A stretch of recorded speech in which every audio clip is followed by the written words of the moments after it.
Welcome back to the channel quick prep classes. My name is Shahrukh Saifi. तो बच्चों, आज की ये जो वीडियो है एक नए टॉपिक के ऊपर है, क्योंकि मैं अलग अलग टॉपिक के ऊपर आपके लिए वीडियो वैसे भी लेके आ रहा हूँ। अभी लास्ट मैंने आपको CUET एग्जाम प्रिपरेशन और साथ ही मैंने दिल्ली के अंदर टीचर बनने का कोर्स से रिलेटेड वीडियो आपके लिए प्रोवाइड कराई थी। अगर नहीं देखा तो देख लेना। और आज की ये जो वीडियो है उसके अंदर बच्चों मैं आपका ग्रेजुएशन से रिलेटेड बताने वाला हूं कि आप अपने यूजी लेवल पे यानी कि अंडर ग्रेजुएट लेवल पर इस यूनिवर्सिटी से अपना कॉलेज कर सकते हो। और आपने नाम देख ही लिया है, मैं बात कर रहा हूं एनसी वेब की। अब प्रॉब्लम यहां पर यह है कि ये जो एनसी वेब है ना, वो ओनली फॉर गर्ल्स के लिए, क्योंकि इसकी फुल फॉर्म भी यही है कि non collegiate women's education board, NC web. और ये किसके अंडर में आता है? दिल्ली यूनिवर्सिटी के अंदर। पहली चीज मैं आपको कंफर्म कर देता हूं बच्चों, बहुत सारे को यही रहती है कंफ्यूजन इस बात की कि दिल्ली यूनिवर्सिटी क्या क्या करवा रहा है। देखिए, दिल्ली यूनिवर्सिटी के 90 से ज्यादा कॉलेजेस आपको रेगुलर बेसिस के देखने को मिलेंगे, जहां पे मंडे टू फ्राइडे क्लासेस लगती है या मंडे टू सैटरडे। ओके, उसके बाद उसका आता है SOL, जिसे स्कूल ऑफ ओपन लर्निंग के नाम से जाना जाता है। यहां पर भी हर साल बहुत सारे बच्चे एडमिशन लेते हैं। तो ये ओपन बेसिस पे होता है, जहां जहां पे ज्यादातर जो क्लासेस होती है वो सैटरडे संडे होती है। लेकिन वो सैटरडे संडे भी बच्चे स्टार्टिंग में उनका मन करता है लेने का, बट जब उन्हें रियलाइज होता है वो भी नहीं चाहते।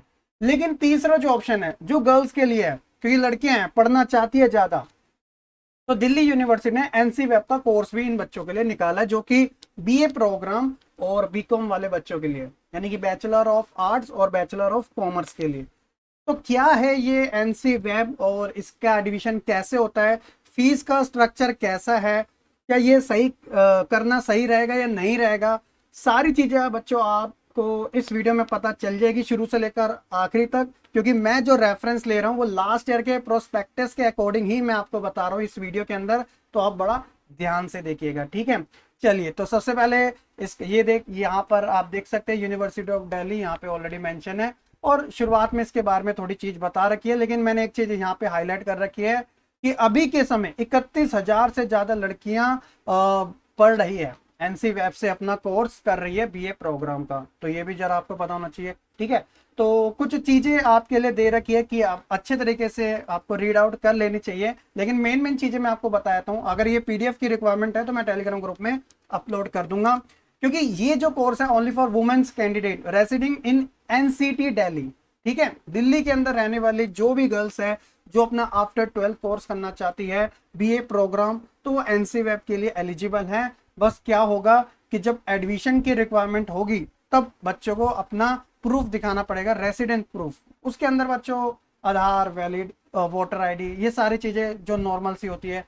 लेकिन अब होता क्या है कि जैसे स्कूल ऑफ ओपन लर्निंग के अंदर बहुत सारे बच्चे सैटरडे संडे तो क्लास होती है, बट वो जाते ही नहीं है, क्योंकि उन्हें ऐसा लगता है कि वहां पे क्लास होती नहीं है, या हमेशा से डाउट रहता है कि यार क्लास हुई कैंसिल होगी, कभी एक क्लास हो रही है। लेकिन जब बात एनसी वेब वाले स्टूडेंट्स की आती है तो यहाँ पर बच्चों जो अटेंडेंस है वो कंपलसरी रखी गई है। आप देख सकते हो यहाँ पे लिखा हुआ है कि 66% अटेंडेंस जो है हर एक सेशन के अंदर कंपलसरी है, अदरवाइज आपको एग्जाम में बैठने नहीं दिया जाएगा। तो भैया सैटरडे संडे यहाँ पे क्लास होती है तो आपको हर एक कंडीशन में जाना ही पड़ेगा। और भी इसके बारे में अभी जानकारी आपको पता चलती रहेगी। ये तो स्टार्टिंग की इंफॉर्मेशन है। अब थोड़ा सा स्क्रॉल डाउन करते हैं, ये बाकी जो जो इंपॉर्टेंट चीज है आपके लिए वो मैं आपको बताता हूँ। कॉन्टैक्ट की डिटेल की अगर बात की जाए तो यहाँ पे सभी के नंबर आपको देखने को मिल जाएंगे, और उन टीचिंग सेंटर जहां जहां पर आपकी क्लासेस होती है उनके नाम, जो आपके टीचर है, टीचर इंचार्ज है, और उनका फोन नंबर भी आपको देखने को मिल जाएगा। ये सभी कॉलेजेस के अंदर, ये DU के अंदर ही आते हैं सारे कॉलेजेस, रेगुलर कॉलेजेस है ये, इस बात का भी ध्यान रखना। लेकिन रेगुलर वाले की मंडे टू फ्राइडे क्लास होती है, सैटरडे संडे ऑफ होता है, लेकिन सैटरडे संडे आपकी क्लास ली जाती है। तो अदिति महाविद्यालय हो गया, आर्यभट्ट हो गया, भागनी हो गया, इतने सारे कॉलेजेस है, ठीक है। अब इनके बारे में भी आगे आपको पता चलता रहेगा। उसके बाद यहाँ पे आपको बता रखा है कि dedicated phone number for each NC web college centre along with email, वो भी आपको ऑफिशियल वेबसाइट पे देखने को मिल जाएगी, जो कि मैंने आपको इसी प्रोस्पेक्टस में दिखा दिया। उसके बाद एक चीज और बताई गई है कंटेंट के बारे में कि ये सारा कंटेंट आपको इसमें देखने को मिल रहा है। तो सबसे पहले डेडलाइंस के बारे में आपका पहले ही सवाल रहेगा कि सर एडमिशन यानी कि रजिस्ट्रेशन कब से ओपन होंगे। तो आप अंदाजा लगा लीजिएगा कि अगर मैं लास्ट ईयर की बात करूं, ऑनलाइन रजिस्ट्रेशन वो बच्चों 2 अगस्त से स्टार्ट हुए थे और 31 अगस्त तक चले थे। तो जुलाई के बाद ऑलमोस्ट प्रोसेस शुरू हो गया था, लेकिन अब क्या है कि आपका जून जो है ऑलमोस्ट आपके एग्जाम फिनिश्ड हो जाएंगे, तो जून के बाद ही मतलब हाईली चांसेस है कि जुलाई वाले मंथ में ही आपके एडमिशन स्टार्ट हो जाए। अदरवाइज आपको ये तो पता रहेगा कि चलो इसी जुलाई में या फिर अगस्त में गारंटेड स्टार्ट हो जाएंगे। अब इसमें एडमिशन होता कैसे है, इसमें भी बच्चों कट ऑफ के बिहाफ पर ही एडमिशन होता है। बट ये जो कट ऑफ होती है टेंशन लेने की जरूरत नहीं है, ऑलमोस्ट ज्यादातर बच्चों का मैं तो ये मानता हूँ कि सभी बच्चों का नाम आ जाता है, क्योंकि सीटों की कोई कमी नहीं है, सीट्स की कोई कमी है यहाँ पे, ठीक है। जैसे इसमें टोटल कट ऑफ कितनी आती है, जैसे first cut off, second, third, fourth और फिफ्थ, 5 तो कंपलसरी कट ऑफ आती ही आती है। और हर एक कट ऑफ के अंदर जैसे आपका सपोज कीजिएगा पहली कट ऑफ में नाम आ गया, तो बच्चों आपको पेमेंट भी पहली कट ऑफ में ही पे करनी होती है। सवाल यहाँ पर है कि सर कितनी पे करनी होती है, थोड़ा सा रुकिएगा आपको पता चल जाएगा। तो कट ऑफ के बिहाफ पर ही आपका एडमिशन होता है। एक सवाल यहाँ पे बच्चों का निकल सकता है, तो सर हमें क्या यहाँ पे टेस्ट नहीं देना होगा जैसे सीयूटी एग्जाम में देना हो रहा है। तो पहले मैं आप बता देता हूँ, वैसे ये बात मेरे को स्टार्टिंग में बता देनी चाहिए थी कि बच्चों एनसी वेब के अंदर CUET exam, common university entrance test, eligible नहीं होता है। इसमें आपके 12th के जो नंबर होते हैं उन्हीं के बिहाफ पर एडमिशन मिल जाता है। कट ऑफ में जो भी नाम है उस कट ऑफ में आप एडमिशन ले सकते हो। 5 मैंने आपको बता दी कंपलसरी आती है। उसके आगे भी बता रखा है in case seats are vacant, तो आगे भी कट ऑफ निकलते रहेगी, यहाँ पे साफ चीजें लिखी हुई है, ठीक है। बाकी जो लिस्ट होती है वो डिस्प्ले हो जाती है ऑफिशियल वेबसाइट पर। ये है एनसी वेब की ऑफिशियल वेबसाइट, यहाँ पर मैं आपको दिखा भी देता हूँ, मैंने ओपन कर रखी है ये रही, ठीक है। इसका लिंक डिस्क्रिप्शन में आपको मिल जाएगा। उसके बाद है बच्चों थोड़ा सा अगर हम डाउन करते हैं तो the admission process is completely contact lens, यानी कि आपका फिजिकल अपीयरेंस की कोई जरूरत नहीं है। And the student can access her dashboard for admission from the link जो दे रखा है ये वाला। तो आप जब अपना रजिस्ट्रेशन करते हो ना, जब फॉर्म फिलअप करवाए जाएंगे, जिसकी वीडियो मैं आपको फ्यूचर में जरूर प्रोवाइड कराऊंगा जब निकलेंगे, तब उसी डैशबोर्ड में आपका कंप्लीटली सारी डिटेल वहां पे पता चल जाती है। तो इतनी सी भी टेंशन लेने की जरूरत नहीं है। ऐसा ही एसओएल के अंदर भी होता है, मैंने एसओएल की वीडियो में भी बताया था, डैशबोर्ड में सारी इंफॉर्मेशन पता लग जाती है। सवाल यहाँ पर है कि डॉक्यूमेंट की कौन कौन सी रिक्वायरमेंट रहती है, वही 10वीं और 12वीं वाले डॉक्यूमेंट रहती है। इन केस किसी बच्चे के पास कैटेगरी वाला है सर्टिफिकेट तो वो कैटेगरी लगा सकता है, एससी और एसटी वाले अपना लगाएंगे, ओबीसी वाले अपना लगाएंगे, ओबीसी दिल्ली वाले ज्यादा वो है, ठीक है, और पीडब्ल्यूडी वाले लगाएंगे, ठीक है। उसके बाद अपना रेसिडेंस प्रूफ दिखाना होगा, जो मर्जी है, इसके अंदर बहुत सारे ऑप्शन है। उसके बाद जो कोर्सेज की बात मैं आपको बता रहा था, कौन कौन से कोर्सेज ऑफर किए जाते हैं, तो वही बीए प्रोग्राम और बीकॉम, तो इस बात का ध्यान रखना। और मेरिट बेस्ड एडमिशन प्रोसेस है, मैंने आपको स्टार्टिंग में बता दिया था कि 12th के नंबर के हिसाब से ही आपका एडमिशन यहाँ पर होता है। आपको रजिस्ट्रेशन करना है, इन सभी स्टेप को फॉलो करते हैं, वो तो जब फॉर्म निकलेगा तभी आपको पता चल जाएगा। और पेमेंट कर देनी है, उसकी पेमेंट करने के बाद आप अपना एप्लीकेशन फॉर्म सबमिट कर देना। और उसके बाद क्या होगा, उसके बाद minimum eligibility criteria for under graduate programme के लिए, तो मिनिमम जो एलिजिबिलिटी रखी गई है वो ये मान के चलेगा कि कम से कम 40% तो आप लेके आ जाना। और मुझे नहीं लगता आप में से 40% को ले भी आ पाएगा। अरे मतलब आप डबल लेके आओगे यार, क्यों टेंशन ले रहे हो। जो मेरिट निकलेगी उसके अंदर क्या होता है, आपको अपने बेस्ट 4 सब्जेक्ट को काउंट करना है, जिसमें आप 1 लैंग्वेज और 3 बेस्ट इलेक्टिव सब्जेक्ट को चूज करोगे और अपनी परसेंटेज बनाओगे, और उसके हिसाब से आपका एडमिशन होगा। क्लियर है।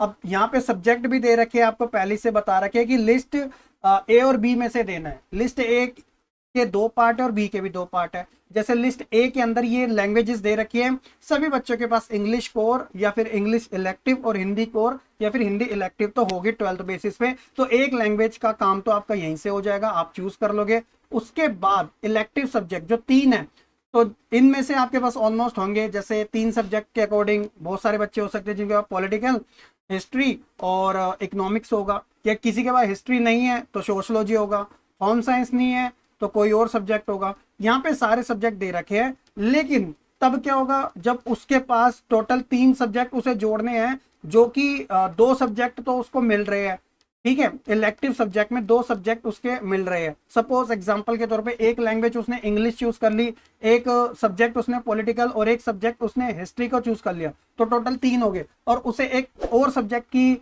नीड है जिसमें उसके अच्छे नंबर आए हैं बट वो इस लिस्ट में है नहीं, तब ऐसी कंडीशन में क्या होगा, क्योंकि उससे उसकी परसेंटेज बेस्ट बन रही है। तो यहाँ पर भी उसका प्रोसेस बताया गया, पहले मैं आपको ये दिखा देता हूँ। बीए प्रोग्राम के लिए बच्चों 40% आपको क्वालिफाई करना पड़ेगा इन नंबरों के साथ। एक लैंग्वेज डजंट मैटर, क्या वो कोर हो सकती है या इलेक्टिव हो सकती है या फिर फंक्शनल हो सकती है, और 3 एकेडमिक या फिर इलेक्टिव सब्जेक्ट आपके पास होना चाहिए लिस्ट ए और बी में से। ठीक है, और इसमें बताया कि अगर आपके पास लिस्ट ए और बी में से अगर आपका कोई एक सब्जेक्ट नहीं है तो एटलीस्ट आप एक नॉन लिस्टेड सब्जेक्ट को भी यहाँ पे अपने बेस्ट 4 में इंक्लूड कर सकते हो, जिसमें कोई डिडक्शन नहीं होगा। लेकिन अगर आप 2 से ज्यादा सब्जेक्ट को इंक्लूड कर रहे हो अपने बेस्ट 4 के अंदर, सपोज की जगह सिर्फ हिंदी आपके पास है और एक पॉलिटिकल है, 2 आपके पास सब्जेक्ट नहीं हो रहे जो आपने 12th क्लास में पढ़े हैं, लेकिन इस लिस्ट में आपको वो दिख नहीं रहे हैं और आपके उसमें नंबर बड़े अच्छे हैं, तब बच्चों आपके 2 जोड़ने पे 2.5 ईच, जी हाँ, 2 मतलब ऑलमोस्ट 5% आपके मार्क्स कट हो जाएंगे। तो इस बात का ध्यान रखना, और ये बहुत रेयर सिचुएशन है। ऑलमोस्ट 99% सभी का लिस्ट ए और बी में आराम से सभी सब्जेक्ट मिल जाते हैं, है ना। वो तो रेयर केसेस वाला बता रखे हैं, यूनिवर्सिटी है सारी चीजें बताएगी। और बीए प्रोग्राम बीकॉम वालों के लिए भी वही 40% मार्क्स है, और उनके साथ बोला है कि भैया कॉम्बिनेशन बनाने के लिए 40 से ऊपर नंबर लाने जरूरी है, हिंदी इंग्लिश एक लैंग्वेज होनी चाहिए, और कॉम्बिनेशन के तौर पे 3 सब्जेक्ट एटलीस्ट होने चाहिए, मैथमेटिक्स, अकाउंट्स, इकोनॉमिक्स, बिजनेस या फिर कॉमर्स। ठीक है, इस बात का ध्यान रखना। चलिए, उसके बाद बच्चों मैं आपको courses and combination of subject के बारे में बता रहा था। तो इसके अंदर ये टीचिंग सेंटर है जो डीयू के रेगुलर कॉलेजेस हैं, और उनकी सीट्स भी बता रखी है, और उसमें सब्जेक्ट कॉम्बिनेशन भी ऑलरेडी आपके साथ शेयर किया हुआ है। तो सबसे पहले मैं टॉप बता देता हूँ कॉलेज कौन कौन से हैं मेरे अकॉर्डिंग। जी हाँ, ये मेरा पर्सनल ओपिनियन है, अदिति महाविद्यालय अच्छा कॉलेज है। उसके बाद मैंने यहाँ पे हाईलाइट कर रखा है doctor B R Ambedkar college को, हंसराज कॉलेज को। हंसराज कॉलेज के बारे में कौन नहीं जानता, नॉर्थ कैंपस के ऑलमोस्ट आता है, और साथ मलकागंज में है ये। यहाँ से शाहरुख खान ने अपनी डिग्री ले रखी है, मतलब शाहरुख खान यहाँ से पढ़ा हुआ है। ठीक है, जीसस एंड मैरी कॉलेज आप जानते हो चाणक्यपुरी के अंदर है, मैंने पहले भी इसका जिक्र कर रखा है। और साथ ही बच्चों Miranda house, Motilal Nehru college, और एक कॉलेज और था, कहाँ गया, शायद मैंने उसे हाईलाइट नहीं किया, एक मिनट, ये राजधानी कॉलेज। हालांकि राजधानी कॉलेज स्टार्टिंग में पहले सही नहीं था, बट अब जाके बहुत अच्छा हो गया, डेवलप कर लिया। ठीक है, तो मेरे टाइम पे मुझे इतना नहीं ठीक लगता था, बट आज के समय ठीक ठाक है, अच्छा है। ठीक है, तो चलो बढ़िया। तो ये सब कॉलेज है, और यहाँ पे देखिए सीट कितनी है, सीट देखिए, सीटों की कोई कमी नहीं है, सीट्स की यहाँ पे कोई भी कमी नहीं है। ऑलमोस्ट सभी टीचिंग सेंटर के अंदर बीकॉम वालों की जो सीट है वो 230 है। जैसे अदिति महाविद्यालय में 230, और बीए प्रोग्राम वाले बच्चों के लिए 355। लेकिन उन्हें अपने सब्जेक्ट के कॉम्बिनेशन के अकॉर्डिंग ही सेलेक्ट करना है। जैसे एग्जाम्पल के तौर पे यहाँ पे सब्जेक्ट कॉम्बिनेशन दे रखा है कि AECC+MIL जो कि लैंग्वेज है, और economics, political history and political science, इसका आपको कॉम्बिनेशन देखने को मिलेगा। यानी कि एक ये वाला सेक्शन हो गया, और इन दोनों में से आपको कोई एक लेना होगा। ठीक है, इकोनॉमिक्स, पॉलिटिकल या हिस्ट्री। तो ऐसी सबके कॉम्बिनेशन दे रखे हैं, सीट जो है सबकी कॉमन है। 355 सीटें प्रोग्राम वाले के लिए, 230 सीटें बीकॉम वालों के लिए, और हर एक कॉलेज के अंदर ये दे रखी है। कहीं कहीं पे थोड़ा बढ़ा रखी है, नहीं मुझे अभी तक नहीं दिखा। ऑलमोस्ट सीटों की कोई कमी नहीं मिलेगी। ठीक है बच्चे, टोटल 26 आपके टीचिंग सेंटर है, 26, तो काफी अच्छे हैं। चलिए, और क्लासेस आप जानते हैं सैटरडे संडे ही होती है, और कुछ स्पेशल डेज पर भी आपको बुला लिया जाता है। ठीक है, चलिए आगे देखते हैं। फीस का स्ट्रक्चर सबसे मेन है, फीस कितनी है, आपका ये सवाल रहेगा मन में। तो देखिए, ये सारी फीस की ना डिवाइड करके बताया गया। अब ये मत सोचना कि एनुअल फीस 300 रुपये देने, नहीं, ओवरऑल सारी फीस जो होती है ऐसे इंक्लूड की जाती है कॉलेज के अंदर। जैसे एनुअल हो गया, लाइब्रेरी आप यूज करोगे, जो आपका एनरोलमेंट फीस होगी, लाइब्रेरी की सिक्योरिटी, मैगजीन, एग्जामिनेशन फीस, सब इंक्लूड होके आएगी। मार्क्स के स्टेटमेंट की फीस, एनुअल डे भी जो होता है, इतने सारे हैं, तब जाके आपका ग्रैंड टोटल बनता है बीए प्रोग्राम वाले बच्चों का 3365 रुपीज। ये पर ईयर की है बच्चे, ठीक है, पर ईयर की है। और ग्रेजुएशन 3 साल की होते हैं, तो हर साल आपको इतना एटलीस्ट पे करना पड़ेगा। और बीकॉम वालों की जो है वो 3465, और 300 रुपये इसके अंदर और एक्स्ट्रा मान लीजिएगा, जो कि जो एनसी वेब सेंटर जो होते हैं वो एसोसिएशन मनी आपसे लेते हैं एनुअली मोड पे, हर एक स्टूडेंट से 300 रुपये। और साथ ही बच्चों एज पर the university rule nominal amount of the 100 रुपये only will be charge from PWD candidate. Physically जो हैंडीकेप होते हैं उनके लिए 100 रुपये रखी गई है। फीस रिफंड का भी ऑप्शन है, वो यूनिवर्सिटी के रूल के अकॉर्डिंग होगा। और साथ ही कुछ गाइडलाइंस भी दी गई है स्टूडेंट्स के लिए जो कि इंपॉर्टेंट है, आपको देख लेनी चाहिए। 7 पॉइंट्स यहाँ पर दे रखे हैं, कुछ पॉइंट्स मैं आपको बता देता हूँ। जैसे कि candidate must ensure that they have filled the examination form. भैया अगर आप एग्जामिनेशन फॉर्म फिलअप नहीं करोगे तो आगे चल के प्रॉब्लम हो सकती है, तो इसलिए एग्जामिनेशन फॉर्म को फिलअप करना जरूरी है, उसका प्रूफ भी आपके पास होना चाहिए। और जो आइडेंटिटी कार्ड्स एंड मार्क्स है ये भी काफी इंपॉर्टेंट हो जाता है, साथ लेके जाना जब आप अपना एग्जामिनेशन फॉर्म फिलअप कर रहे होते हैं। और साथ ही बच्चों यहाँ पे बता रखा है कि student must note that it will be entirely their responsibility to personally get in touch with the teaching college. ये आपकी खुद की पर्सनल ये प्रॉब्लम है, रिस्पॉन्सिबिलिटी है माफ करना, कि आपको टच में रहना जरूरी होगा, सभी आपको करना पड़ेगा। XYZ जो भी आप कॉलेज में एडमिशन ले रहे हो 26 से ज्यादा है, ठीक है। बीए प्रोग्राम और बीकॉम के लिए ऑलरेडी फिक्स्ड किया गया है, बाकी एग्जामिनेशन फॉर्म के बारे में है। और हाँ, जो आपके पास एलिजिबिलिटी है ना ग्रेजुएशन कंप्लीट करने की, वो 5 ईयर है, 5 साल की है, ठीक है। चलिए, तो ये सारी चीजें हैं, होप सो कि आपको पता चल चुकी होगी। और मैं बता रहा था अटेंडेंस के बारे में, तो attendance in classes is compulsory, जो स्टार्टिंग में बता दिया था 66% होना जरूरी है। और यहाँ पे बोला गया है कि दो students who are doing job with not be allow any concession in attendance, तो उन्हें किसी भी प्रकार का सहूलियत नहीं दी जाएगी अगर कोई जॉब कर रहा है कि हाँ सर मेरी जॉब थी मैं नहीं आ पाई, ऐसा नहीं चलेगा। बिल्कुल भैया अटेंडेंस कंपलसरी है तो है। और साथ ही ये भी बोला गया है कि बच्चों अगर आप एक्स्ट्रा करिकुलर एक्टिविटीज के अंदर पार्टिसिपेट करोगे तो इससे आपके जो परसेंटेज है अटेंडेंस के वो और बढ़ा दिए जाएंगे, यानी कि 6% तक आपको मिल सकती है अटेंडेंस। तो 66 तो मिनिमम रखी गई है, तो वो तो बच्चे के ऊपर है, सैटरडे संडे उसे जाना पड़ता है, ठीक है। और साथ ही बोला है कि जिन बच्चों का जो बच्चे फेल होते हैं तो उन्हें क्या कहते हैं इमीडिएटली इन्फॉर्म करना पड़ता है 40 दिन के अंदर अंदर अपने बोर्ड से। और साथ ही जो बच्चे रीवैल्यूएशन करवाना चाहते हैं, मतलब कि भैया एग्जाम ठीक गया था नंबर कम दिए, तो उनको क्लास लेने पड़ेगी जब तक रिजल्ट ना आ जाए रीवैल्यूएशन का, तो इसलिए ये भी ध्यान रखना, ठीक है। कुछ फाइनेंशियल एड और बुक भी प्रोवाइड कराई जाती है जो डिजर्विंग कैंडिडेट होते हैं, 3000 रुपये उन्हें मिलते हैं। टेक्स्ट बुक सभी चीज़ें अवेलेबल होती है, उसका एप्लीकेशन फॉर्म अवेलेबल होगा यही एनसी वेब की ऑफिशियल वेबसाइट पे, जहाँ पर जो डिजर्विंग कैंडिडेट है वो अपना फॉर्म फिलअप कर सकते हैं, उसे वाकई में ज़रूरत है।